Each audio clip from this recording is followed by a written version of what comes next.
Magandang umaga mga kasabong. Ito muli ang inyong lingkod, Attorney Ryan Abrenica, para sa Cutting Edge Veterinary Solutions as powered by the Masterclass. Ngayong umagang ito mga kasabong, isasagutin ko muli ang katanungan ng isa na naman nating kapwa magsasabong.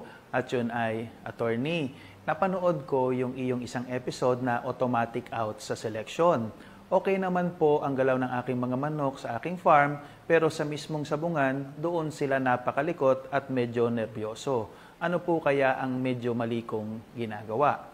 Okay mga kasabong ha, sa aking experience lang naman ito at sa mga nakikita ko sa ibang mga magsasabong ay ito ang siguro mali nilang ginagawa o mali mong ginagawa, no?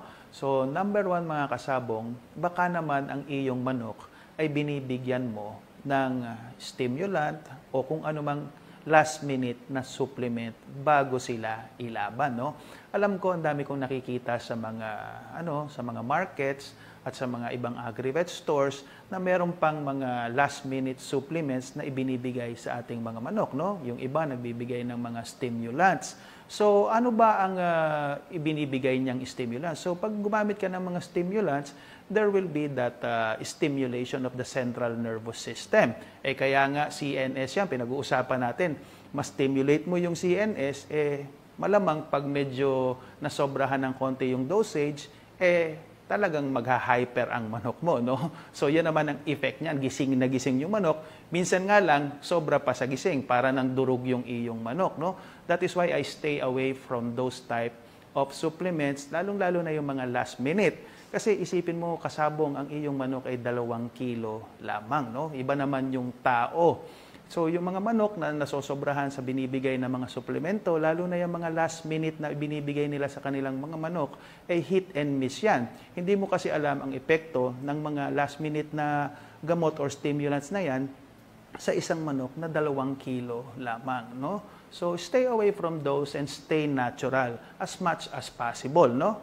Pangalawa mga kasabong is baka naman nasosobrahan sa piga ng pagkain at tubig ang inyong mga manok, no? So ganito lang naman ang effect niyan sa inyong mga manok, no? If you feed them very little on fight day, tapos sa pointing mo, maaga kang nagtatanggal ng tubig at malaki kang magbawas ng pagkain at saka ng tubig during the pointing, pagdating ng araw ng laban, baka naman nasobrahan sa piga ang iyong manok. What do I mean by piga, no? So it is a term na ginagamit namin na mga nagkukondisyon at nagpo-point na mga manok na yung talagang binabawasan namin ng malaki ang kanilang pagkain at tubig. Kaya nga lang, may mga manok o linyada na hindi kaya na malaki ang bawas ng pagkain at saka ng tubig, no? So be very aware of the tendencies of your bloodlines, no? So hindi uulitin ko, hindi lahat ng linyada o crosses ay kaya na pinipiga sila sa pagkain at tubig, no? So depende kasi yan sa panahon, edad ng manok mo at saka sa mismong kanyang pangangatawan. So be aware of those things, no? So yung mga bagay na yan ay malalaman mo if you fight more, no? As you gain experience, malalaman mo kung gaano karami ba talaga ang dapat na ibawas na pagkain at tubig sa iyong mga manok para pagdating sa araw ng laban ay hindi sila masyadong nervyoso at hindi naman masyadong malikot.